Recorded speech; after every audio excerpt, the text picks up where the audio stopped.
Merci à vous de partager ce moment avec Agnès. Et oui, je dis Agnès en français, car mon invitée aujourd'hui est Agnès Penaud, qui est française comme moi-même, elle de la France et moi de la Guadeloupe. Et bien sûr, ça me donne plaisir, car c'est... Wait, I'm supposed to speak English. What language am I speaking? I'm speaking French.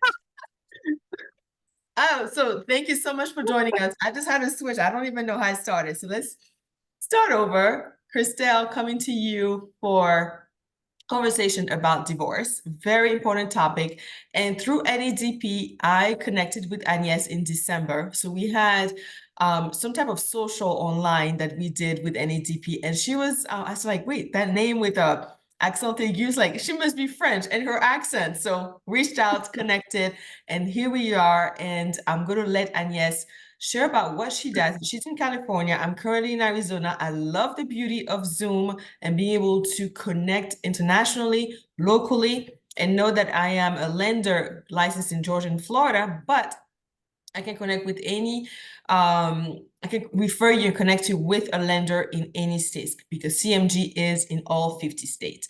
But today's podcast is about divorce and art appraisals. And Agnes, go ahead and share with us who you are and how you got started.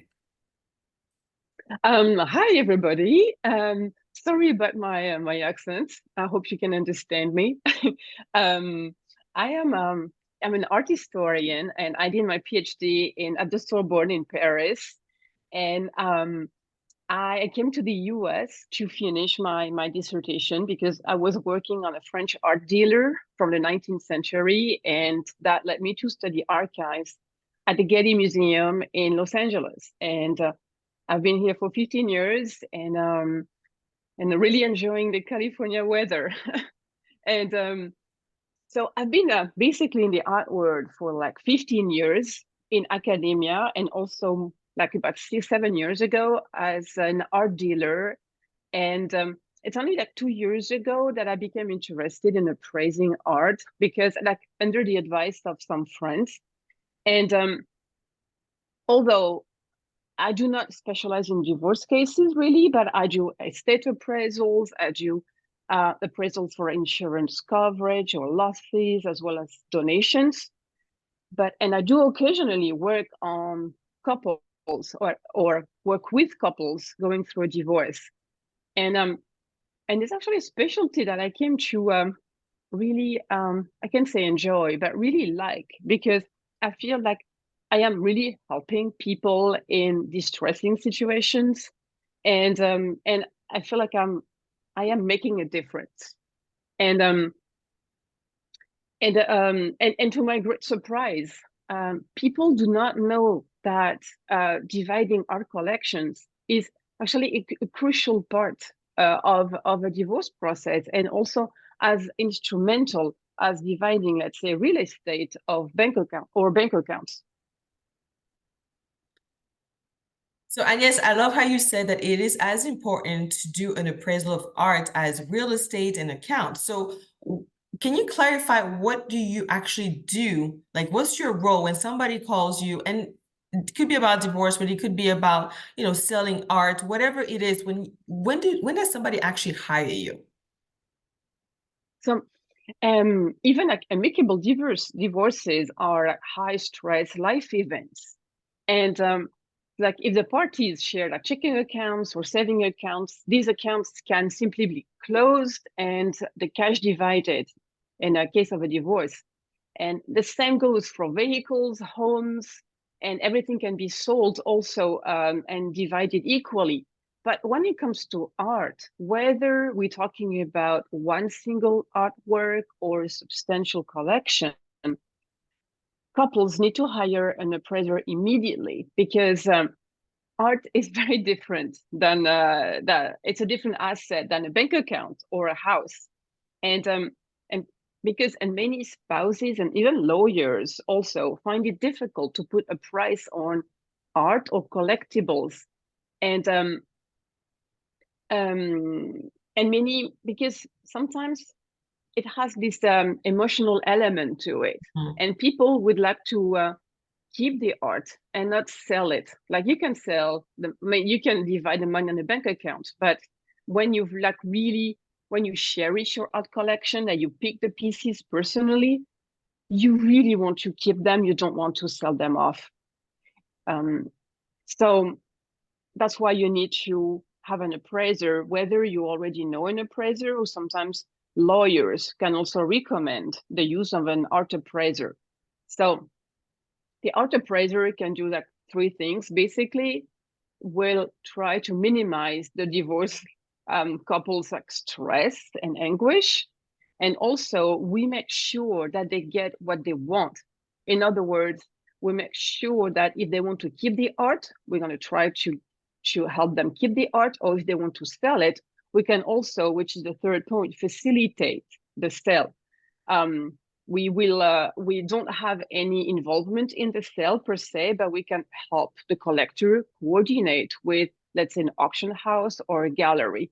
And because we, as appraisers, we are well connected in the art world, so we will, and we know exactly the appropriate market for that type of object. Okay, awesome.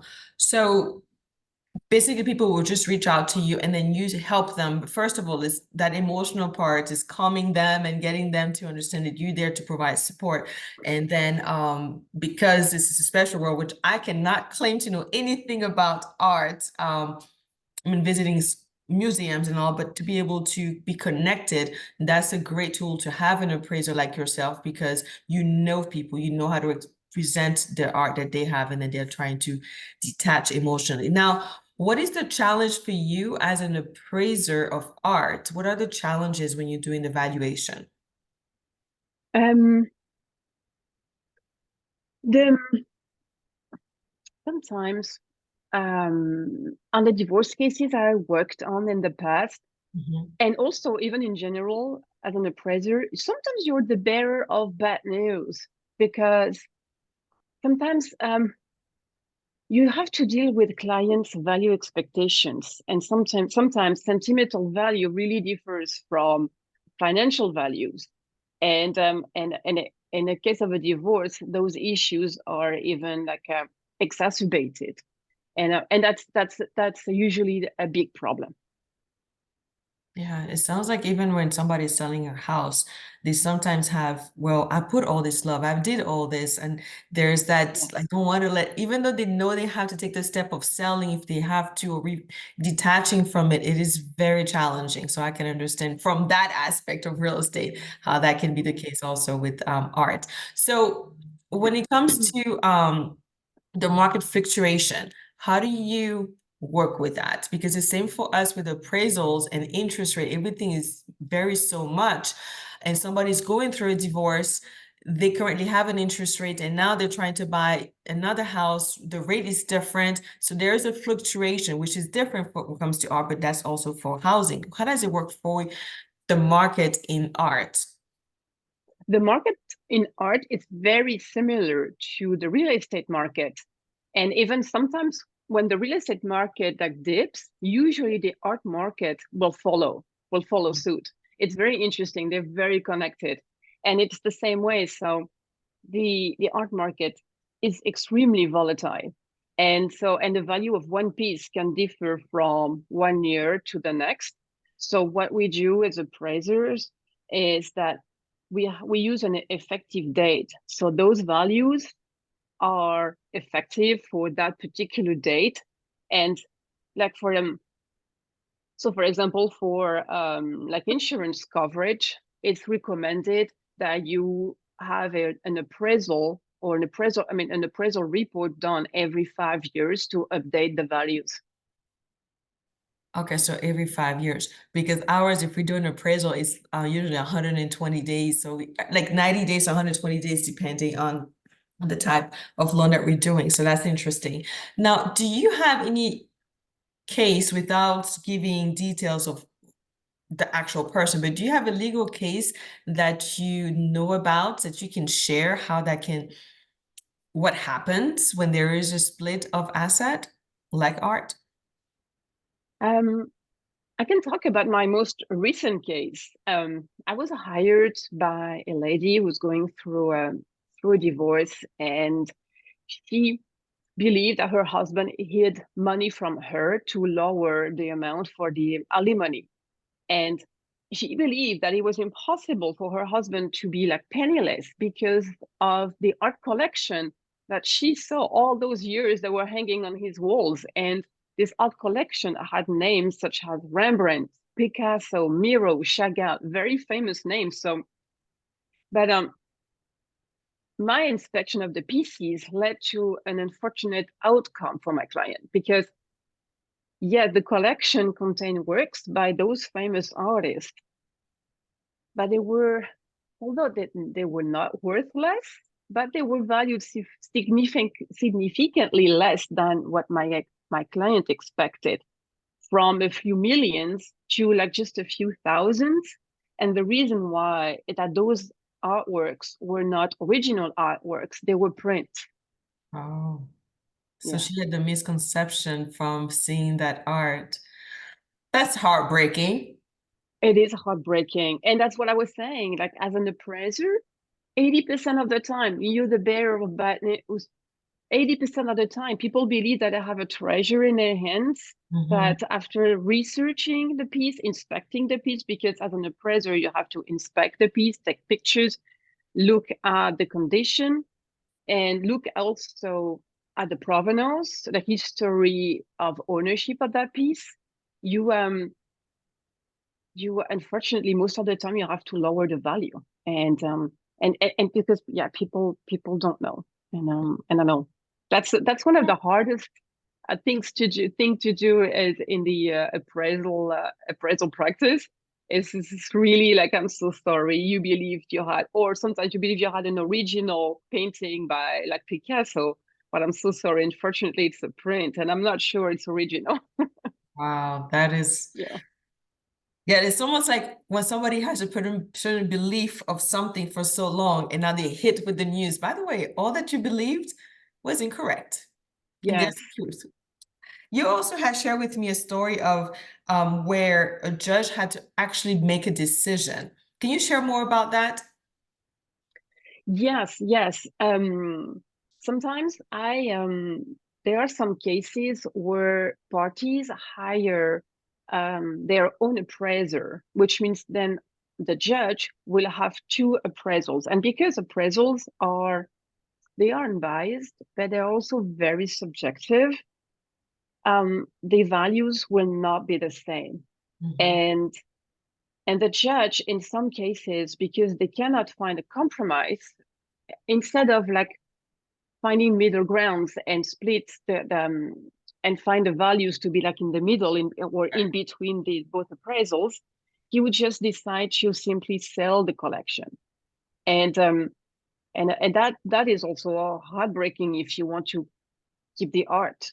So usually what's an advice I would give to couples with a big art collection is to try to get only one appraisal.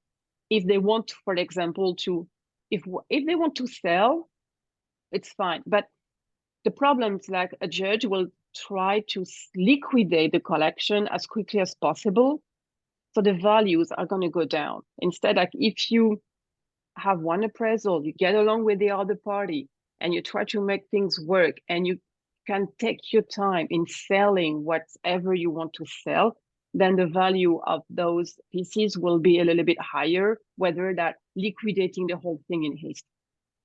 So this brings up two things for me. Well, first question is, if they both have their appraisals and now the judge is requesting for them to sell it, that means whoever's going to buy it is going to have their own appraisal too, or no?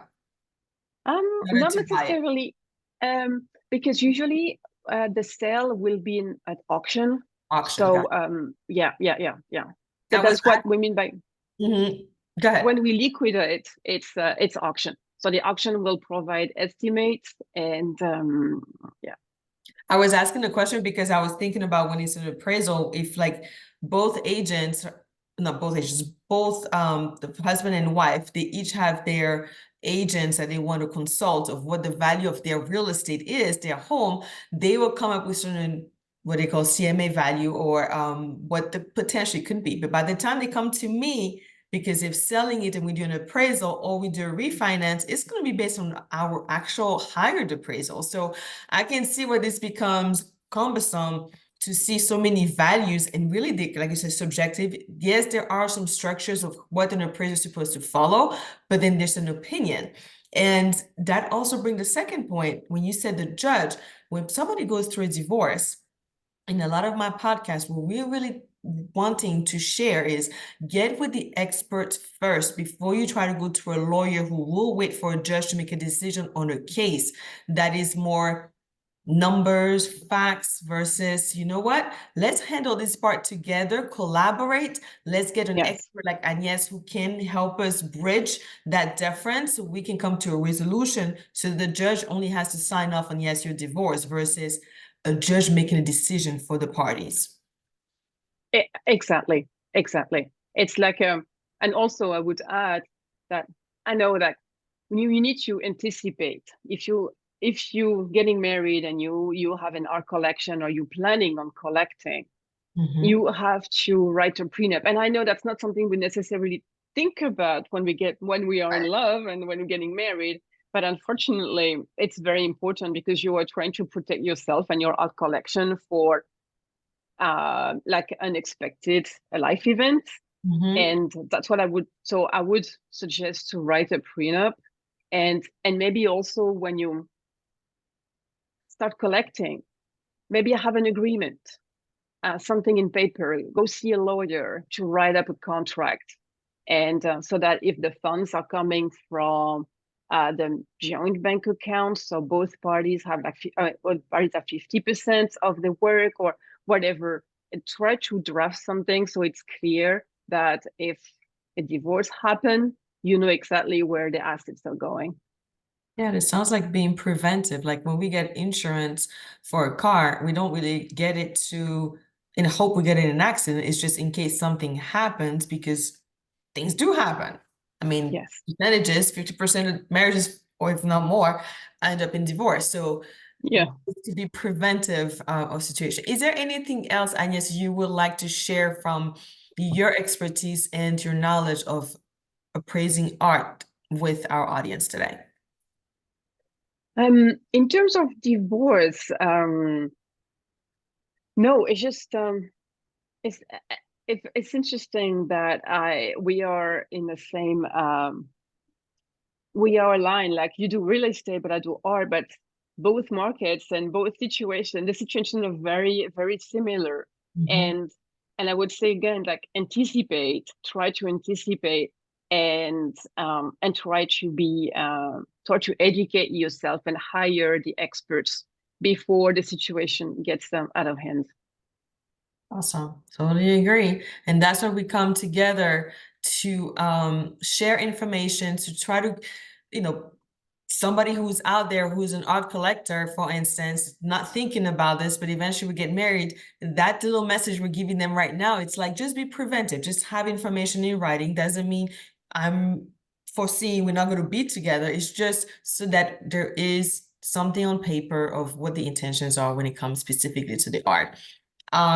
So I want to say thank you so much. I know at first when I started, I was like in French, wait, where did I go? How did I go? So I actually confused Agnes of like, wait, are we doing this in French or English? So I love it that this is being spontaneous, being in the moment, because it shows the authenticity of originally French, and then my brain just went there. But I want to say thank you so much for joining me today, sharing with our audience clients who are going through divorce, but even information about art appraisals. Like that's not something that I encounter often, but we never know. And it's by spreading this information. So thank you.